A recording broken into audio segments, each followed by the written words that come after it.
Hello everyone, நீங்கள் பார்த்துட்ருக்கிறது நம்ம YouTube channel extreme vision 369. இன்றைக்கி நம்ம பார்க்க போகிற topic subject and predicate. Before that we should understand the difference between subject and predicate. What is subject, what is predicate அப்படிங்கிறத தான் நம்ம இப்போது இந்த டாப்பிக்கில் பார்க்க போகிறோம். If you are preparing for competitive exams, you should understand the difference between subject and predicate. நம்ம காம்படிட்டிவ்ஸ் exams எல்லாம் அட்டன் பண்ணும்போது சரி, பர்டிகுலராக இங்கிலீஷ் பார்ட்டில் வந்துட்டு நம்மளோட மார்க் சம்டைம்ஸ் ரெடியூஸ் ஆகும்.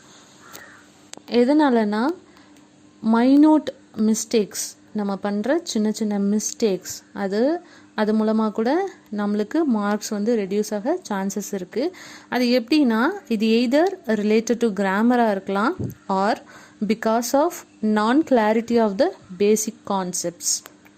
ஸோ சப்ஜெக்ட்னா என்ன, ப்ரெடிகேட்னா என்ன, இதுக்குள்ளே என்ன டிஃப்ரென்ஸ் இருக்குது அப்படின்னு அண்டர்ஸ்டாண்ட் பண்ணிக்கிட்டோம் அப்படின்னா நம்ம இங்கிலீஷ் கொஸ்டின் சரி, நம்ம எக்ஸாம்ஸில் சரி, ஈஸியாக வந்துட்டு இந்த சப்ஜெக்ட் ப்ரெடிகேட் ரிலேட்டடாக எந்த கொஸ்டினாக இருந்தாலுமே கரெக்டான ஆன்சர் பண்ணலாம்.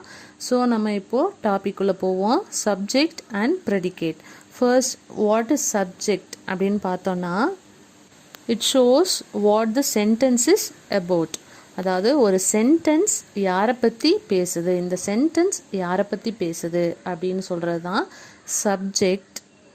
தென் who or what is performing an action in the sentence, அந்த சென்டென்ஸில் அந்த ஆக்ஷனை பெர்ஃபார்ம் பண்ணுறது யார், அவங்கள சொல்கிறது தான் வந்துட்டு சப்ஜெக்ட். இந்த சப்ஜெக்ட் வந்து ஒரு பர்சனாக இருக்கலாம், இல்லை திங்ஸாக இருக்கலாம், இல்லை ஏதாவது பிளேஸாக கூட இருக்கலாம்.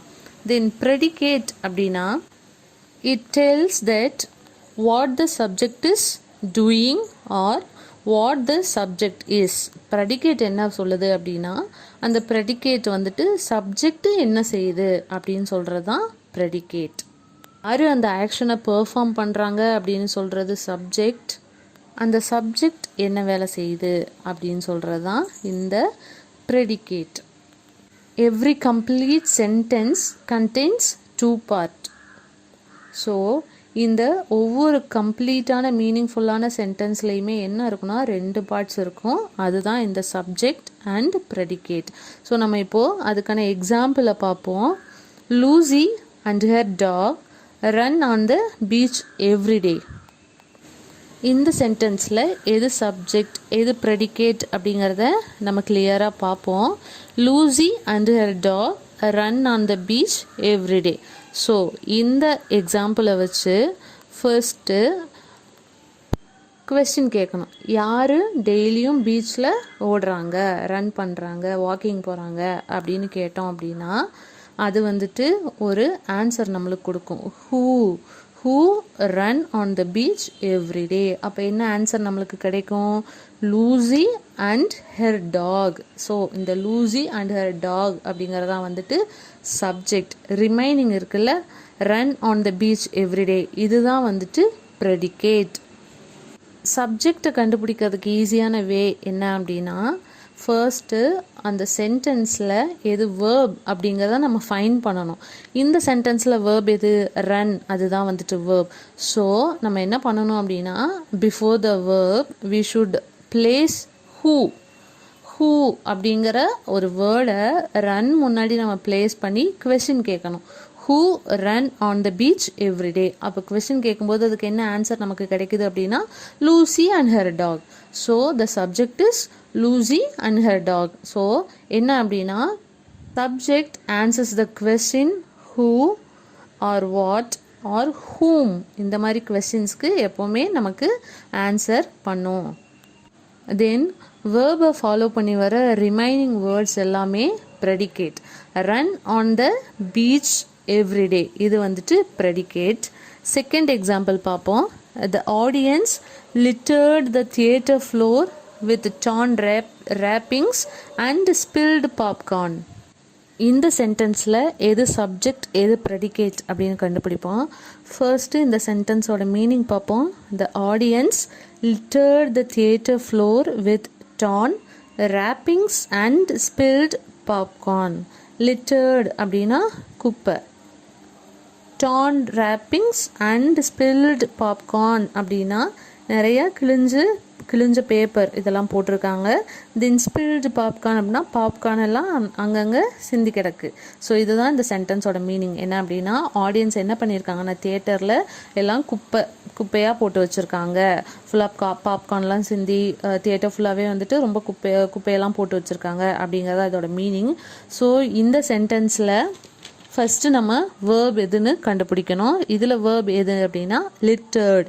ஸோ அப்போ அந்த லிட்டர்ட் அப்படிங்கிற வேர்புக்கு முன்னாடி ஃபஸ்ட்டு சென்டென்ஸில் சொன்ன மாதிரி தான் ஹூ அப்படிங்கிற கொஸ்டினை அப்படிங்கிற ஒரு வேர்டை நம்ம ப்ளேஸ் பண்ணணும். ப்ளேஸ் பண்ணிவிட்டு ஒரு கொஸ்டின் கேட்கணும். Who littered the theatre floor அப்படின்னு நம்ம கொஸ்டின் கேட்டோம் அப்படின்னா who littered the theatre floor? the audience littered the theater floor அப்படின்னு வரும். அப்போ the audience, இதில் the audience தான் வந்துட்டு subject.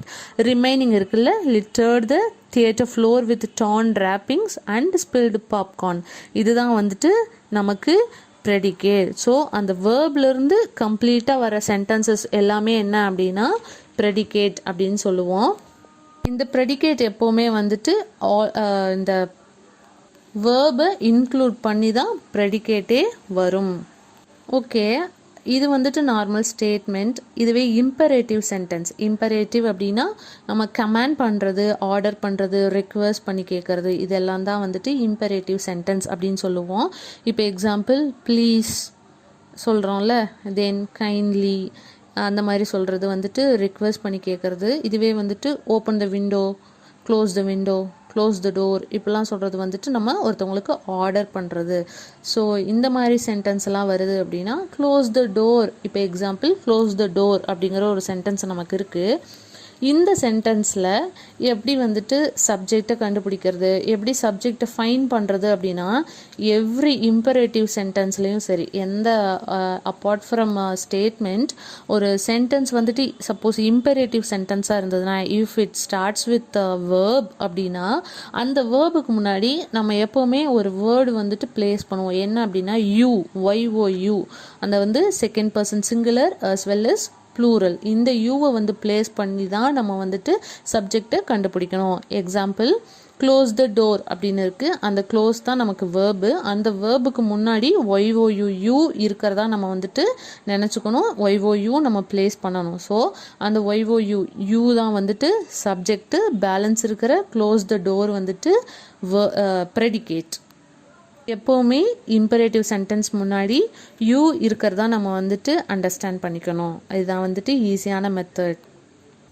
Okay, subject and predicate அப்படின்னா என்ன அப்படிங்கிறதையும், இப்போ ஒரு சென்டென்ஸ் இருந்துச்சு அப்படின்னா அதை வந்துட்டு ஈஸியாக சப்ஜெக்டையும் ப்ரெடிகேட்டையும் நம்மளால் கரெக்டாக வந்துட்டு செப்பரேட் பண்ண தெரியும், பண்ண முடியும் அப்படிங்கிறதையும் நீங்கள் லேர்ன் பண்ணியிருப்பீங்கன்னு நான் நம்புகிறேன். இந்த வீடியோ உங்களுக்கு பிடிச்சிருந்ததுன்னா சேனலை சப்ஸ்கிரைப் பண்ணுங்கள், லைக் பண்ணுங்கள், ஷேர் பண்ணுங்கள். தேங்க்யூ. நெக்ஸ்ட் வீடியோவில் பார்ப்போம்.